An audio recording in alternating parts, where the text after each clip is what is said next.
Hi there, Sandra here from the Schwowin's Nest. Thanks for joining me today. I am participating in Heidi Sonboul's DIY challenge for the month of May. If you have not seen Heidi's channel before, you need to go check it out. She has some wonderful content. She does all sorts of DIYs, thrifting, and trash to treasure, a bunch of wonderful things. Make sure you tell her that I sent you. So my first DIY today is this crate. So it's not a trash to treasure. It's something that I picked up at the dollar store and I tried to do something with it at Christmas time, didn't turn out. So it's been sitting in my closet waiting for a makeover, and today's the day.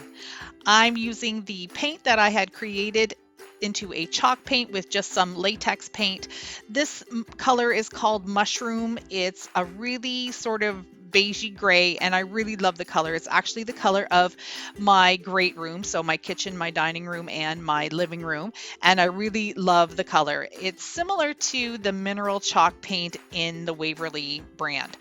Anyhow, I'm going to go ahead and give this some good paint coats. I'm going to make sure I get all of the cracks and crevices and the inside and outside. Now that it's completely dry, I'm going to give it a distressed look using a dry brush method. And I'm using a light gray color. I want this crate to have sort of a weathered, beachy, driftwood kind of look. So I'm probably going to be using this light gray, and I might add some white into it as well, just to give it some good dimension.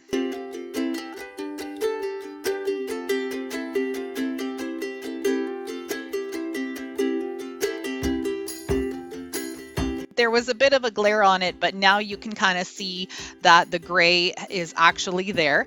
And now I'm going to add just a little bit of white. This little crate is going to be for sunscreen and bug spray. So I'm going to go ahead and use some stencils that I have. They're a little bit Ray Dunn-ish, but not exactly. And I'm using this tiny little stencil brush. Now this was a regular paintbrush that I just cut down so I could use it for these tiny little small stencils, because that big stencil brush from the Dollar Tree, although it's really great and works well, it doesn't do a good job with these little letters because I get splashes all over the place from the little hairs that are fraying out. To give this crate even a little bit more of a coastal look, I'm going to be wrapping some twine around the handles on each end. This is my cool twine roller that I picked up at the dollar store, and it's meant to be stuck into the ground. It has a little stake in it. So when you're outside in the garden, you can just easily have it spin around and you can cut off the amount of twine you want. But I'm using it indoors. I think it's just fantastic. I'm just using some hot glue to secure the twine in place, and then I'll be wrapping it around 3 or 4 times and then adding hot glue every once in a while just to make sure that it all stays nicely snug together.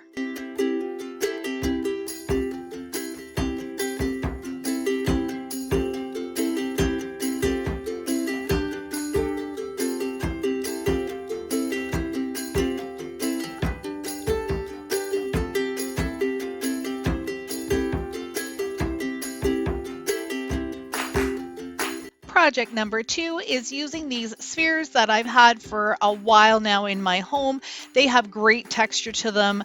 The look of them is very nice as well, but I'm moving away from this kind of look to more farmhouse. So I'm going to be painting each of them a different color. One is going to be white, one will be this taupey gray color that I'm doing right now, and the second one will be Rust-Oleum Serenity Blue.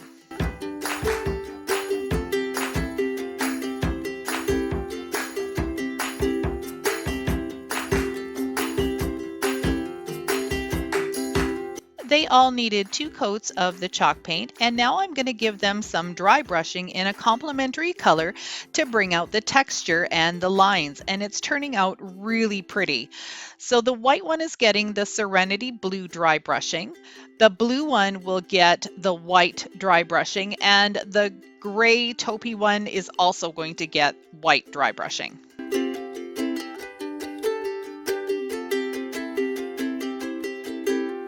When you're done watching my video, please check out the playlist link so you can get lots of inspiration from all the creators.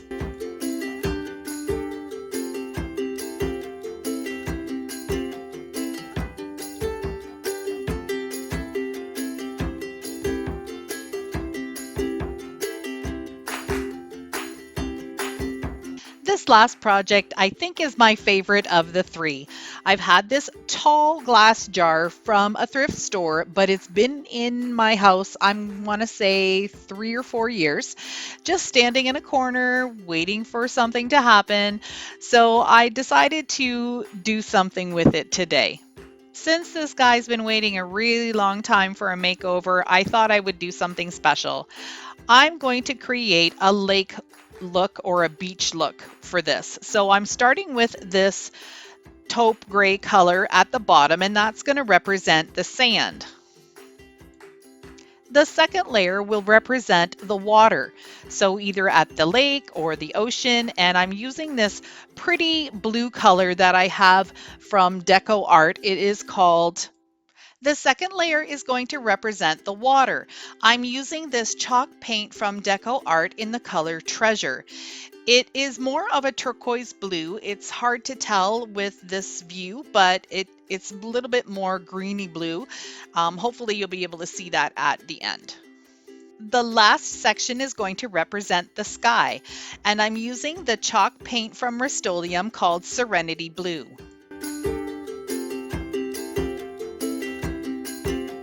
Here's how it looks after 2 coats of chalk paint. It's actually very pretty just like this, but I would have to clean up the lines and make them either with some sort of shape to them or make them straight or maybe wavy, but I'm still going to go ahead with the ombre. So what I'm going to do is I'm going to work in small sections, and I'm going to just dip my paint into a couple of colors at the same time.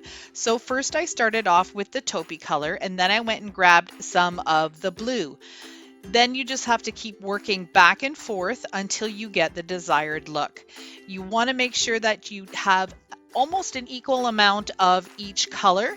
So where I went down a little too far with the blue or a little too high with the gray, then I just went over it with the same color just to keep blending it and making sure that there weren't any harsh lines.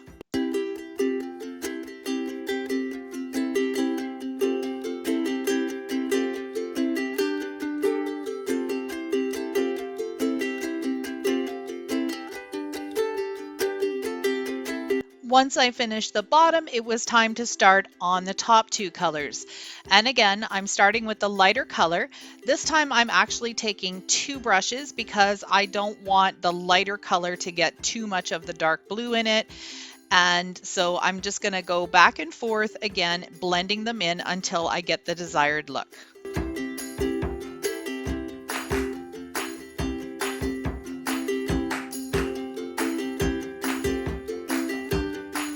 I wanted to add a little bit more of a coastal flair to the jar, so I'm going to be adding some beads and sort of making a collar around the top. So I've got some twine, I'm tying a few knots and leaving quite a bit of a long tail, probably about 6 inches, because I'm going to need to use that at the end to tie it on. Then I'll just feed on as many beads as I need to fit around the jar.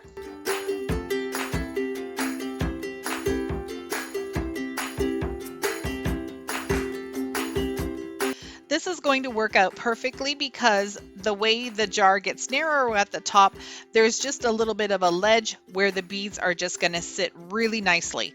So I'm just going to put them around and then tie them off really tightly.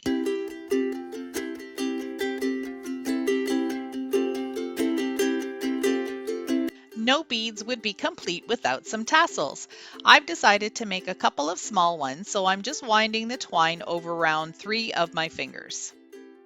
The next thing I do is take a smaller piece of jute string and I put it through the top of the loop and tie that off. These are the 2 strings that I will be using to attach the tassel to the beads. Then I cut the loop at the bottom, and then I use another piece of string to tie a little head on it, if you want to call it that.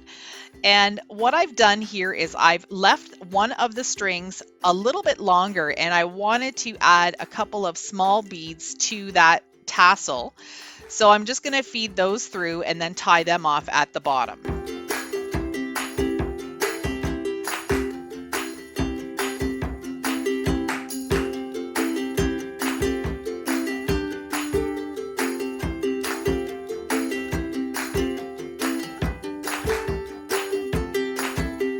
I'd like to thank Heidi for hosting this challenge today. It was a lot of fun and I really love my projects.